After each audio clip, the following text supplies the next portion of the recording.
ಎಲ್ಲರಿಗೂ ನಮಸ್ಕಾರ. ನಾನು ಇವತ್ತು ಟೊಮೊಟೊ ಬಾತ್ ಮಾಡ್ಬೇಕು ಅಂದ್ಕೊಂಡಿದ್ದೀನಿ. ಟೊಮೊಟೊ ಬಾತ್ ಮಾಡೋಕ್ಕೆ ಏನೇನು ಸಾಮಗ್ರಿಗಳು ಬೇಕಂತ ಈ ರೀತಿ ಎಲ್ಲ ಕಟ್ ಮಾಡಿಟ್ಕೊಂಡೀನಿ. ಫಸ್ಟೇ ಈ ರೀತಿ ಎಲ್ಲ ರೆಡಿ ಮಾಡಿಟ್ಕೊಂಡ್ರೆ ಮಾಡೋಕ್ಕೂ ಈಜಿ ಆಗ್ತೈತೆ ನೋಡಿರಿ. ಅದಕ್ಕೆ ಫಸ್ಟ್ ಒಂದು ಪಾತ್ರೆ ತೊಗೊಂಡು ಅದಕ್ಕೆ 4 ಟೊಮೊಟೊ ಹಾಕಿ ಅದಕ್ಕೊಂದು ಸ್ವಲ್ಪ ನೀರು ಹಾಕಿ ಅದಕ್ಕೆ ಒಂದು ಸ್ವಲ್ಪ 10ರಿಂದ 12 ಬೆಳ್ಳುಳ್ಳಿ ಹಾಕಿ ಇನ್ನಷ್ಟು ಕುದಿಸೋಕೆ ಇಡ್ಬೇಕು ನೋಡಿರಿ. ಟೊಮೊಟೊನ ಹಣ್ಣಂಗಿ ಕುದಿಸ್ಬೇಕು.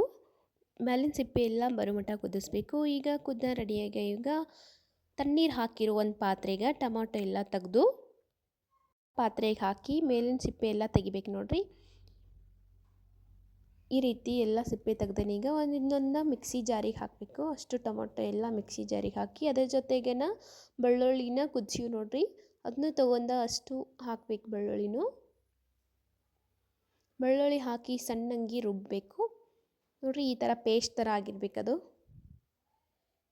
ಇನ್ನು ಅಕ್ಕಿ ತೊಳಿಬೇಕು. ಒಂದು ಗ್ಲಾಸ್ ಸಣ್ಣದೊಂದು ಅಕ್ಕಿ ತೊಗೊಂಡೀನಿ. ಅದನ್ನ ಬುಟ್ಟಿಗೆ ಹಾಕಿ ನೀರು ಹಾಕಿ ಚೆಂದಂಗಿ ತೊಳಿತೀನಿ ಅಕ್ಕಿ. ನೀವು ನೋಡ್ಬೋದು ನಾ ಇಲ್ಲಿ ಸಣ್ಣ ಅಕ್ಕಿ ತೊಗೊಂಡೀನಿ. ಕುಕ್ಕರ್ ತೊಗೊಂಡೀನಿ. ಕುಕ್ಕರ್ ಬಿಸಿ ಆದಮೇಲೆ 2 ಚಮಚ ತುಪ್ಪ, 2ರಿಂದ 3 ಸ್ಪೂನು ಎಣ್ಣೆ. ನಾನು ತೊಗೊಂಡಿರೋದು ಕುಸುಬೆ ಎಣ್ಣೆ.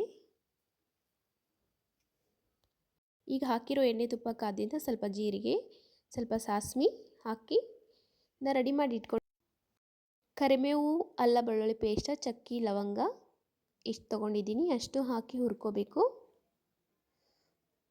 ಇನ್ನು ದೊಡ್ಡ ಸೈಜ್ ಏನಿಲ್ಲ, ಸಣ್ಣ ಸೈಜ್ ಉಳ್ಳಾಗಡ್ಡಿ ತೊಗೊಂಡಿನಿ. ಅದನ್ನ ದೊಡ್ಡ ಸೈಜಾಗ ಕಟ್ ಮಾಡಿ ಅದನ್ನು ಹಾಕ್ಕೊಂಡು ಚೆಂದಂಗಿ ಎಲ್ಲ ಕಡೆ ಬಿಡ್ಲಾರ್ದಂಗೆ ತಳಕ್ಕೆ ಹೊತ್ತಲಾರ್ದಂಗೆ ಹುರ್ಕೋಬೇಕು ನೋಡಿರಿ. ಈ ರೀತಿ ಹುರ್ಕೊಂಡ್ರೆ ಎಲ್ಲಿ ಹೊತ್ತಂಗಿಲ್ಲ, ಕುದ್ರಂಗಿಲ್ಲ, ಎಲ್ಲ ಕಡೆ ಚೆಂದಂಗೆ ಬೇಯ್ದಿರ್ತೈತಿ. ಇದಕ್ಕೆ ಸಣ್ಣ ಒಂದು ಬದನೆ ಹಣ್ಣು ತೊಗೊಂಡೀನಿ, ಅದನ್ನು ಕಟ್ ಮಾಡಿ ಹಾಕೀನಿ. ಇದಕ್ಕೆ ಒಂದು ಆಲೂ ಅದನ್ನು ತೊಗೊಂಡು ಹಾಕೀನಿ. ಇದಕ್ಕೆ ಒಂದು ಸ್ವಲ್ಪ ಬೀನ್ಸ್ ಹಾಕಿನೂ ಚೆಂದಂಗಿ ಎಲ್ಲ ಒಗ್ಗರಣೆ ಒಳಗೆ ಹುರ್ಕೋಬೇಕು. ಈ ರೀತಿ ಹುರ್ಕೊಂಡಿಂದ ಅದೊಂದು ಸ್ವಲ್ಪ ಬೇಯ್ದಿದಿಂದ ಹಸಿ ಬಟಾಣಿ ತೊಗೊಂಡೀನಿ. ಅದನ್ನ ಒಂದು ಸ್ವಲ್ಪ ಹಾಕಿ ಹುರ್ಕೋತೀನಿ. ಈಗ ಒಗ್ಗರಣೆ ಒಳಗೆ ಎಲ್ಲ ಚೆಂದಂಗಿ ಮಿಕ್ಸ್ ಆಗುವಂಗೆ ನೋಡಿರಿ. ಈ ರೀತಿ ಎಲ್ಲ ತಿರುಗಿ ಹಾಕಿ ಹುರ್ಕೋಬೇಕು. ಇದಕ್ಕೊಂದು ಸ್ವಲ್ಪ ಖಾರ ಪುಡಿ ಅಂದರೆ 1.5 ಚಮಚ ಹಾಕಿ ನಾನು. ಒಂದು ಸ್ವಲ್ಪ ಅರಿಶಿನ ಪುಡಿ 1 ಚಮಚ ಅಷ್ಟು.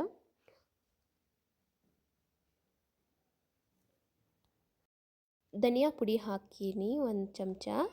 ಅದನ್ನು ಅಷ್ಟು ಹುರ್ಕೋಬೇಕೀಗ ನೋಡಿರಿ. ಈ ರೀತಿ ಎಲ್ಲ ಮಿಕ್ಸ್ ಆಗೋಂಗೆ ಹುರ್ಕೋಬೇಕು ಚೆಂದಂಗಿ. ಒಗ್ಗರಣೆ ಕೈ ಬಿಡ್ಲಾರ್ದಂಗೆ ತಳಕ್ಕೆ ಹೊತ್ತಬಾರ್ದು, ಅದಕ್ಕೆ ಸಣ್ಣ ಇಟ್ಕೊಂಡೀನಿ. ಈ ರೀತಿ ಹುರ್ಕೊಂಡಾದಿಂದ ಇದು ರೆಡಿ ಆಗೈತ್ರಿ. ಇದಕ್ಕೆ ಒಂದು ಸ್ವಲ್ಪ ಟೊಮೊಟೊ ಮತ್ತು ಬೆಳ್ಳುಳ್ಳಿನ ಮಿಕ್ಸಿಗೆ ಹಾಕಿ ಇಟ್ಕೊಂಡಿದ್ದು ಹಾಕಿ ಮಿಕ್ಸ್ ಮಾಡ್ತೀನಿ. ಈಗ ನೋಡ್ಬೋದು ನೀವು ಕಲರ್ ಎಷ್ಟು ಮಸ್ತ್ ಬಂದೈತಿ. ಈ ರೀತಿ ಎಲ್ಲ ಚೆಂದಂಗಿ ಮಿಕ್ಸ್ ಮಾಡಬೇಕು. ಟೊಮೊಟೊದ ಹಸಿ ವಾಸನೆ ಹೋಗುವವರೆಗೂ ಹುರ್ಕೋಬೇಕು.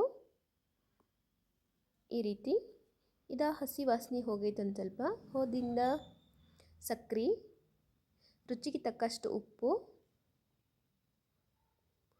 ಹಾಕ್ತಿಂದ ಮತ್ತೆಲ್ಲ ಮಿಕ್ಸ್ ಮಾಡಬೇಕು ನೋಡಿರಿ. ಈ ರೀತಿ ಮಿಕ್ಸ್ ಮಾಡ್ಬೇಕು ಚೆಂದಂಗಿ. ಯಾಕಂದರೆ ಉಪ್ಪು ಹಾಕಿರೋ ಒಗ್ಗರಣೆ ಮತ್ತು ವೆಜಿಟೇಬಲ್ ಎಲ್ಲ ಹಿಡ್ಕೋಬೇಕು ಸಲುವಾಗಿ ಮಿಕ್ಸ್ ಮಾಡಿದಿಂದ ಇದು ಕುದಿಯೋಕ್ಕೆ ಸ್ಟಾರ್ಟ್ ಆಗೈತಿ. ಇದಕ್ಕೊಂದು ಸ್ವಲ್ಪ ಮೊದಲ ತೊಳೆದಿಟ್ಕೊಂಡಿನಿ ನೋಡಿರಿ. ನಾನು ಅಕ್ಕಿ ಹಾಕಿ ಮತ್ತು ಮಿಕ್ಸ್ ಮಾಡ್ತೀನಿ ಇದಕ್ಕೆ ನೋಡಿರಿ. ಈಗ ನಾನು ಅಕ್ಕಿ ಹಾಕಿದಿಂದ ಸ್ವಲ್ಪ ಅಕ್ಕಿ ಮತ್ತು ನೀರನ್ನು 2 ಸೇರಿ ಕುಕ್ಕರಿಗೆ ಹಾಕ್ತೀನಿ. ನಾನು ವೆಜಿಟೇಬಲ್ ಭಾಳ ತೊಗೊಂಡಿರೋದ್ರಿಂದ 4 ಗ್ಲಾಸ್ ನೀರು ಹಾಕ್ತೀನಿ ಅಕ್ಕಿ ತೊಗೊಂಡಿರೋ ಗ್ಲಾಸ್ದಿಂದ. ಈಗ ಕುದಿಯಾಕತ್ತೈತ್ರಿ. ಈಗ ಒಂದು ಸ್ವಲ್ಪ ನೀವು ಉಪ್ಪು ಖಾರ ಚೆಕ್ ಮಾಡ್ಬೋದು. ಚೆಕ್ ಮಾಡಿದ್ದಿಂದ ಕುಕ್ಕರ್ ಬಾಯಿನ ಮುಚ್ಬೋದು. ಇದು ನೀರು ಮತ್ತು ವೆಜಿಟೇಬಲ್ ಜಾಸ್ತಿ ಹಾಕಿದ್ರಿಂದ 4 ಸಿಟಿ ಹೊಡಿಸ್ಬೇಕು. ಸಣ್ಣಂಗೆ ಇಡಬೇಕು. ಸಣ್ಣಂಗೆ ಇಟ್ಕೊಂಡು 4 ಸಿಟಿ ಹೊಡಿಸ್ಬೇಕು. ಇಲ್ಲ ಜೋರಾಗಿಟ್ಟರೆ ಇಲ್ಲ ಹೊರಗೆ ಬರ್ತೈತೆ ನೀರು ನೋಡಿರಿ. ಈಗ ರೆಡಿ ಆಗೈತಿ. ಈ ರೀತಿ ಬಂದೈತಿ. ಕಲರ್ ಮಾತ್ರ ಮಸ್ತ್ ಬಂದೈತಿ. ತೋರಿಸ್ತೀನಿ ನೋಡಿರಿ ಯಾವ ರೀತಿ. ನೋಡಿರಿ ಎಷ್ಟು ಹಣ್ಣಂಗೆ ಕುದ್ದೈತಿ. ಸಣ್ಣವರು ದೊಡ್ಡವ್ರಿಗೆ ಎಲ್ಲ ಇಷ್ಟ ಆಗ್ತೈತಿ. ಬಾಯಾಗಿಟ್ರೆ ಕರ್ಗೋಂಗಾಗೈತಿ. ನೀರು ಜಾಸ್ತಿ ಹಾಕಿದ್ದಿಂದ ಈ ರೀತಿ ಹಣ್ಣಂಗೆ ಕುದ್ದೈತಿ. ಇದಕ್ಕೊಂದು ಸ್ವಲ್ಪ ಕೊತ್ತಂಬರಿ ಹಾಕ್ತೀನಿ. ತೋರಿಸ್ತೀನಿ ನೋಡಿರಿ ಎಷ್ಟು ಮಸ್ತ್ ಕುದ್ದೈತಿ. ಭಾರಿ ಮಸ್ತ್ ಆಗೈತಿ. ವೆಜಿಟೇಬಲ್ ಅಂತೂ ಟೊಮೆಟೊ ಜೊತೆ ಮತ್ತು ವೆಜಿಟಬಲ್ ರೈಸ್ ಎಲ್ಲ ಮಸ್ತ್ ಕುದ್ದೈತಿ ನೋಡ್ರಿ, ಎಷ್ಟು ಮಸ್ತ್ ಬಂದೈತಿ. Thank you.